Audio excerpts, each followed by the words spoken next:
ओम त्र्यंबकं यजामहे सुगंधिं पुष्टिवर्धनम् उर्वारुकमिव बंधनान् मृत्योर्मुक्षीयमामृतात्। नमस्कार, स्वागत है आपका आचार्य वाणी में। मैं आचार्य डॉक्टर विक्रमादित्य आपके साथ विद्यमान हूं। कन्या राशि वालों के लिए क्या कुछ होने के योग हैं आने वाले समय में, ये तो हमने कई वीडियोस के माध्यम से उपस्थित कर दिया है, आपके समक्ष कई बार बताने का प्रयास भी किया है। पूरा वर्ष कैसा रहेगा ये भी 2023 के संबंध में हम बता चुके हैं कई बार आपको। गोचर के दृष्टिकोण से बार बार कैसा रहता है समय, वो तो आपको वीडियो के माध्यम से बता रहे हैं। लेकिन आज हम आपको बताने जा रहे हैं कि एक छोटा सा उपाय, जी हाँ, एक छोटा सा उपाय एक सिद्ध मुहूर्त में कैसे आपके आने वाले कष्टों को दूर भगा सकता है, डंडा मार के भगा सकता है। बिल्कुल सत्य मान लीजिए, सैद्धांतिक तौर पे बता रहे हैं, समझा रहे हैं, शास्त्र में वर्णित प्रयोग आप करने का प्रयास कीजिए। क्या कुछ होने के योग हैं वो भी समझ लीजिए। देखिए कन्या राशि वालों, एक बात साफ साफ समझ लो, जो शनि महाराज हैं वो परिवर्तित हो गए हैं।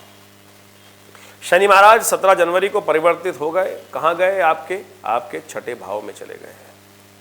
छठा भाव किसका भाव है? रोग का। बहुत सारे लोग तो ज्योतिष को भी आजकल में यूट्यूब ज्ञान से और बहुत सारे अच्छे अच्छे शास्त्रों को पढ़कर आप ज्ञानवान तो हो ही चुके हैं।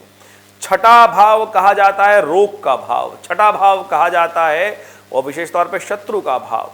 और ये विशेष तौर पे जो भाव है, यहाँ पर शनि जो है आपकी राशि के अनुसार से स्वग्रही हो जाते हैं। स्वग्रही शनि जो है विशेष तौर पर क्या करते हैं समझे, आप उस भाव को बढ़ाते हैं। और जब सब शनि का वो भाव बढ़ता है तो आप समझें क्या करता है कि रोग उत्पन्न करने के योग देता है, साथ साथ क्या कर रहा है, शत्रु बढ़ाने के उपयोग दे रहा है। तो ये दो स्थिति तो बड़ी भयावह है कि ये 2 साल तक ये योग बन रहा है। अभी तो शनि अस्त है, चलिए बहुत अच्छी बात है कि ये 5 मार्च तक तो ये अस्त है, लेकिन अभी उदय हुए तो अभी बदले थे 17 तारीख से 30 तारीख को अस्त हो गए और 5 मार्च के बाद फिर उदय हो जाएंगे और फिर 2 साल तक यहाँ पर आपको एक के बाद एक आपके कष्ट और आपको रोक देने के योग ना दें, इसके लिए आपको पहले से तैयारी कर लेनी चाहिए। मैं नहीं बोल रहा हूँ कि देंगे, मैं कह रहा हूँ उसको ठीक करने का प्रयास कर लें, क्योंकि ब्रह्म वाक्य कभी भी सत्य हो जाता है। तो इस बात को हम समझें कि कभी किसी के बारे में अनिष्ट ना बोले, हम आपको समझाने का प्रयास कर रहे हैं। इस बात को समझें कि कई बार हम लोग बहुत चीज़ें बहुत दबा के जबान बोलते हैं कि भगवान ना करे कि कुछ ऐसा अशुभ हो रहा हो और हम बोले तो वो कई बार कष्ट ना हो किसी को। लेकिन ग्रह ज्योतिष जो है वो साफ साफ दिखाती है क्या कुछ होने के योग है और वो साफ साफ सामने आईने की तरफ प्रशस्त हो जाता है। ये विज्ञान का माध्यम है, ये ग्रहों का योगायोग का माध्यम है जो बिल्कुल प्रत्यक्ष फाइल को सामने खोल के दिखा देता है। और आप समझें ये चमत्कार है, ज्योतिष विज्ञान का, गणित का चमत्कार है। तो हमने आपको समझाया कि ये योग बन रहे हैं आपके लिए जो कई बार कष्ट देने के योग बना सकते हैं, तो उससे आपको बचने की आवश्यकता है, उपाय करने की आवश्यकता है, सावधानी की आवश्यकता है। भाग्य से, देव योग से, हमारे ऋषि मुनियों के शोध से ये जो तिथि है एक बड़ी सुंदर आ रही है, शिव महारात्रि। शिव महारात्रि का सुंदर योग पड़ने वाला है और वो पड़ने वाला है शनिवार के दिन ही। और 30 वर्ष बाद ये योग बन रहा है। जिस प्रकार से आप समझ लें कि कुंभ के सूर्य में विशेष तौर पर शनि और सूर्य एक साथ चल रहे हैं और साथ साथ देवगुरु बृहस्पति का योग शुक्र के साथ चल रहा है, वो आपके सप्तम भाव में चल रहा है। सप्तम भाव वैसे ही युद्ध का भाव है, परस्पर विरोध का भाव है, युद्ध का भाव है, बिजनेस का भाव है, जीवन साथी का भाव है और व्यापार का भाव है, कई प्रकार का इंपॉर्टेंट भाव रखता है। और वहां पर भी देवगुरु और दैत्य गुरु दोनों, शुक्र बृहस्पति दोनों एक साथ युति बना रखे हैं। ये किसी प्रकार भी ठीक नहीं। अंतर्द्वंद, विशेष तौर पे मनमुटाव के योग, वैमनस्य के योग और खास तौर पर ये जो विरोधी परिस्थिति के योग ग्रह है वैमनस्य की स्थिति उत्पन्न करते हैं। विशेष तौर पे सावधान रहते हुए इसका उपाय करना चाहिए हमको। तो ऐसे में बड़ा सुंदर योग बन गया है। एक योग तो ये ज्योतिष के बने हैं, लेकिन तिथियों का एक बहुत सुंदर योग बना है। आने वाले शनिवार को 18 फरवरी को विशेष तौर पर शिव महारात्रि का योग है। और शिव महारात्रि सिद्धरात्रि भारतीय संस्कृति के अनुसार से कही गई। होलिका महारात्रि, शिव महारात्रि, दीपावली महारात्रि, नवरात्रि, ये भारतीय संस्कृति में बड़ी सिद्ध रात्रियां कही जाती हैं। और इस समय में कोई छोटा सा काम बहुत बड़ा लाभ दे सकता है, पॉजिटिव और नेगेटिव दोनों। गलत कार्य करोगे तो उसका कई गुना अधिक शुभ फल प्राप्त होगा, शुभ करोगे तो उसका कई गुना अधिक शुभ फल प्राप्त होगा। इसलिए इनको सिद्ध मुहूर्तों के रूप में भारतीय संस्कृति में इंगित किया गया है। कन्या राशि वालों के लिए क्या कुछ करना चाहिए? कन्या राशि वालों को ग्रहों के दृष्टिकोण से हमें समझ में आता है कि विशेष तौर पे दाल का शिवलिंग बनाया जाए। शास्त्र में वर्णित प्रयोग है। और अगर आप विशेष तौर पे समझें कि कई प्रकार के ग्रंथों में विशेष तौर पर इसका सुंदर वर्णन किया गया है।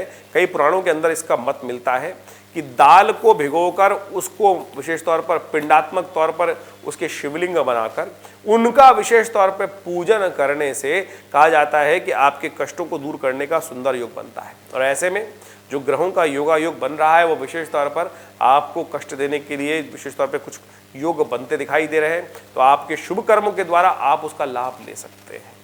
तो उस दिन विशेष तौर पर देखिए, जो शिव महारात्रि है इस बार जो पड़ रही है शनिवार की पड़ रही है, फागुन मास की त्रयोदशी की रात्रि पर चतुर्दशी का समावेश हो गया है।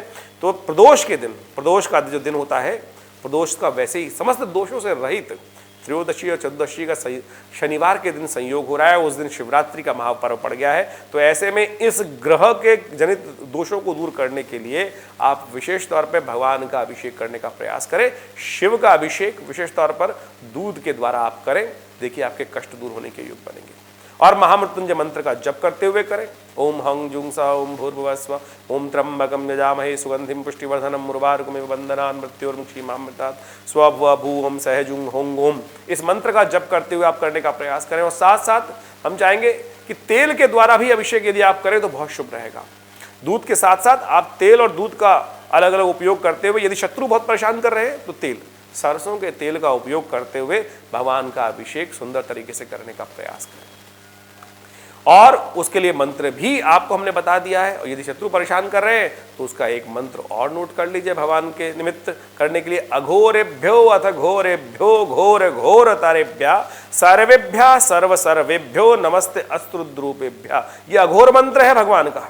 यह अद्भुत चमत्कारी मंत्र है। जब कोई भी कार्य विशेष तौर पर नहीं कर रहा हो कोई मंत्र, तो इस मंत्र का उपयोग करना चाहिए। पुनः सुना देता हूं। ओम अघोरेभ्यो अथ घोरेभ्यो घोर घोर तारेभ्या सर्वेभ्या सर्व सर्वेभ्यो नमस्ते अस्त्रुद्रूपेभ्या। ये विशेष तौर पर जो मंत्र है अघोर मंत्र बोला जाता है। और इसके द्वारा भगवान का अभिषेक तेल के द्वारा आप करने का प्रयास करें। देखिए आपके कष्टों को दूर करने के अद्भुत योग बनेंगे। शिव महारात्रि है, ये सिद्ध रात्रि है। एक मंत्र एक प्रयोग, और ये रात्रि जागरण की रात्रि है। और इस दिन भगवान का अभिषेक कर कर आप पूरे ग्रहों को साध सकते हैं। देखिए ग्रहों को साधने का तरीका है, आप समझ लीजिए। देखिए ग्रहों के प्रकाश को कोई नहीं रोक सकता है। आप समझ लीजिए एक बार कि बारिश हो रही है, वृष्टि हो रही है, कौन रोकेगा? किसी के सामर्थ्य में दम नहीं है कि उसको आप रोक सकें। भगवान ने स्वयं इस बात को आप जब भगवान ने विशेष तौर पर गोवर्धन पर्वत उठाया तो वहां इंद्र की वर्षा को नहीं रोका। वो तो वृष्टि है, होगी होगी, लेकिन छाता बना सकते हैं आप। तो ये कर्म का छाता है, मंत्र का छाता है, प्रयोग का छाता है। ये हमने आपके समक्ष उपस्थित किया। योग भी बता दिया आपको विशेष तौर पर कि कैसा योग बन रहा है। और आप महात्मा भी सुन लीजिए। हमने पिछली कई राशियों में उस बात को समझाने का प्रयास किया है। शिव महारात्रि की सिद्ध रात्रि है और उस दिन एक छोटे से प्रयोग के माध्यम से आप उस समय में एक कर्म कर कर आप लाभ ले सकते हैं। कहा जाता है पुराणों के अंदर एक कथा आती है कि विशेष तौर पर एक शराबी था। भगवान की आराधना वराधना तो छोड़ दीजिए, कभी कुछ पूजा पाठ भी उसने नहीं किया था, मंत्र भी कभी नहीं सुना था भगवान शिव का, कभी जाना मंदिर तो जाने का अंदर बात ही नहीं चलती है। एक दिन कहा जाता है कि वो भगवान कहीं रास्ते में जा रहा था और नशे में था और किसी नाचने वाली के पास जा रहा था। रास्ते में उसको ठोकर लगी और ठोकर लगने के बाद क्या हुआ, वहीं गिर पड़ा। मैं कथा का छोटा कर रहा हूँ आपको, लेकिन महात्मा समझाने के लिए ये कथा बहुत आवश्यक है। एक छोटा सा कर्म, तुलसी मेरे राम को रीझ भजो या खींच, करो या श्रद्धा से करो चाहे अश्रद्धा से करो, तब भी उसका लाभ मिलता है। समझ लीजिए कि सिद्धांत उसी का है। कहा जाता है कि उसने उस समय में उसको चोट लग गई और चोट लग के वो वहीं गिर पड़ा, पत्थर से चोट लगी थी, वहीं सिर फूट गया और बहुत देर तक बेहोश पड़ा रहा। शिव की महारात्रि का पर्व था और कहीं वास्तव में एक छोटा सा खंडर रूप में मंदिर विद्यमान था। और कहा जाता है कि जब उसने आंख खुली तो उसने देखा सामने भगवान शिव की उसको प्रतिमा दिखाई दी।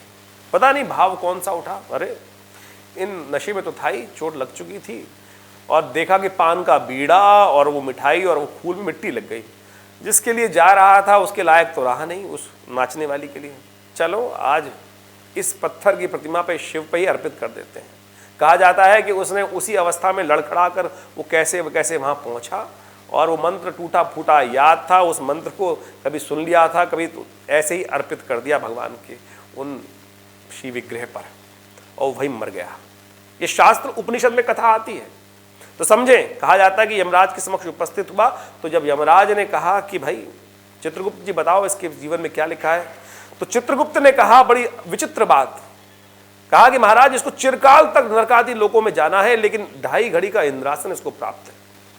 उस आत्मा की भी आंख खुल गई, अरे मुझे 2.5 घड़ी का इंद्रासन, मेरे जीवन में मैंने ऐसा कोई कर्म भी नहीं किया कि जिससे मुझे इंद्रासन मिल जाए, ऐसा कौन सा पुण्य। तो महाराज बोले कहाँ जाओगे पहले बताओ। यमराज ने जब पूछा तो कहा धर्मराज की बात पे, अरे नहीं महाराज पहले मुझे ये बताएं कि हे प्रभु कि मैंने ऐसा कौन सा कर्म कर दिया कि मुझे आप इंद्रासन दे रहे हैं। तो चित्रगुप्त ने वहाँ वर्णन किया कि महाराज जब मृत्यु से पहले इसने इस अवस्था में भगवान का यानी ज्ञानेंद्रिय और पंच भौतिक शरीर से ऊपर उठकर भगवान का ध्यान करते हुए, ये मंत्र का जप करते हुए इन पर ओम नमः शिवाय का कैसे भी जाता, भगवान शिव पर ये चीज़ें अर्पित करी, उससे इसको पुण्य प्राप्त हुआ। तो कहा चलो बता दिया, बताओ कहाँ जाओगे पहले। तो कहा महाराज मुझे 2.5 घड़ी का इंद्रासन पहले दे। तो कहा जाता है कि देवराज इंद्र के पास धर्मराज ने संदेश भेजा कि 2.5 घड़ी का इंद्रासन इनको दिया जाए, आप थोड़ी देर के लिए हट जाएं। तो उसको इंद्रासन पे बिठाया गया, और जैसे ही इंद्रासन में बिठाया गया वहां नृत्य शुरू होता, उससे पहले उसने कहा रुको,